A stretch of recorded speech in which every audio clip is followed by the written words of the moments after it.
When you're manifesting looking more beautiful, sometimes you might go through a period or time, or numerous periods of time, where you start to look worse, where you feel like you're looking at the opposite of what you're intending to manifest. Now, this doesn't mean that you're doing something wrong. If anything, this can mean that you're doing everything right, and I'm going to tell you exactly why and why to not fear it. Also, my cat Luna is joining us here today. Say hi. Before we begin, I'm Paris and I'm healthy. I'm radiant. I am beauty. I am perfection.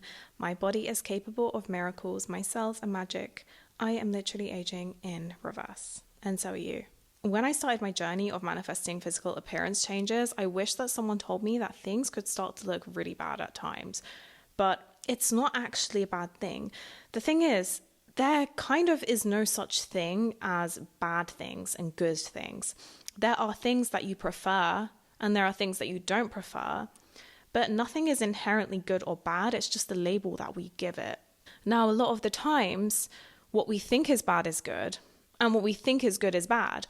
Look at the yin yang symbol, for instance, and the symbol represents that all darkness has a hint of light in it and all light has a hint of darkness in it. This is the universal rule. This is the cycle of how things work in the world.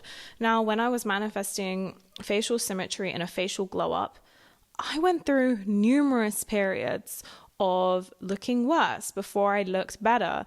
Now, this happened almost the same every single time. Part of it is to do with the biomechanics of how the face works and how when you're restructuring your bones and your muscles, things can look a bit weird sometimes. If you are trying to transform something radical, sometimes that's normal. And it's not just physical appearances that can be like that. It's also anything that you're manifesting in your life. If you're trying to manifest going from like a 9 to 5 to financial freedom, do you think the middle is always going to look picture perfect? No, absolutely not. Because in order for things to be created in a better way, they have to be destroyed first. And in the book, The Woman Who Ran with Wolves, the author refers to this as the life-death-life cycle.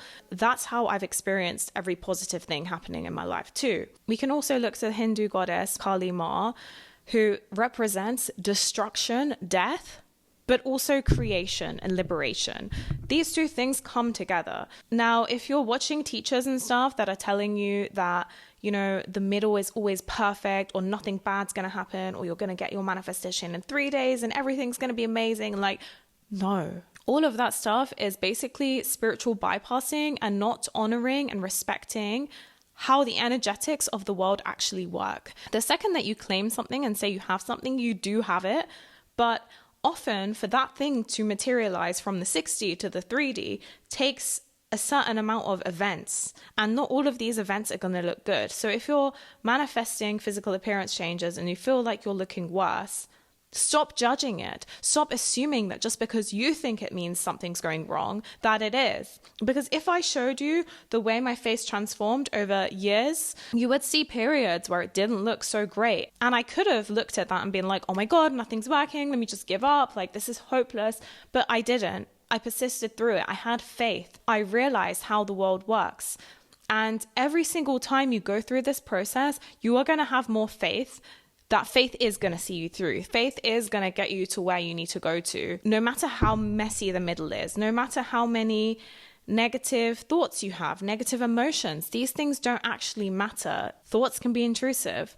Emotions can be consuming, and appearances can be deceptive. Don't identify too strongly with any of these things. Like, learn to look at things from a detached point of view. Learn to look at everything as a neutral observer, bad or good. That's how you stay grounded. That's how you stay level. And that's how you're able to navigate like all the muddy waters and all the scary monsters without actually letting it affect you. Because the second you start to give power to any of these things, you're saying that you're not the god of your reality. You're saying that the external things, which are an illusion, have power over you. I'm not saying this is always going to be easy. I'm not saying that you won't be tested. The way to pass it is to recognize what's going on, Realize that nothing is that deep unless you make it deep. So stop making everything deep. Assume that everything is working out in your favor. Like even today, I was supposed to go somewhere with a friend and then their car broke down.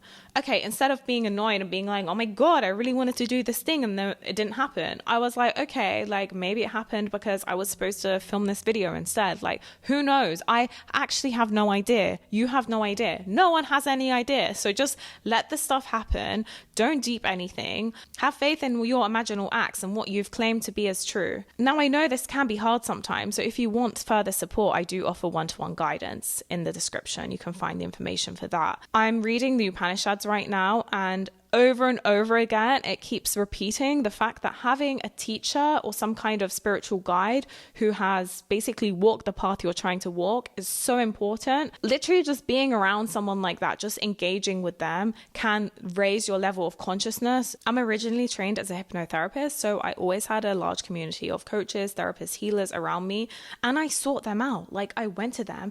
Every single time I invested in myself like that, it paid off. You might think that it's not that important. You might think that there's better things to spend your money on, like clothes or going out and stuff, but that stuff is not going to get you to where you need to be. Get to where you need to be internally, and then all that stuff is going to come to you anyway. So it's kind of like a win-win. I'm definitely going to make way more videos on this topic. I'm thinking to do one about insecurities when manifesting your appearance. So let me know if you have any questions relating to that or any other questions in general. Okay, thank you for watching my video. Bye.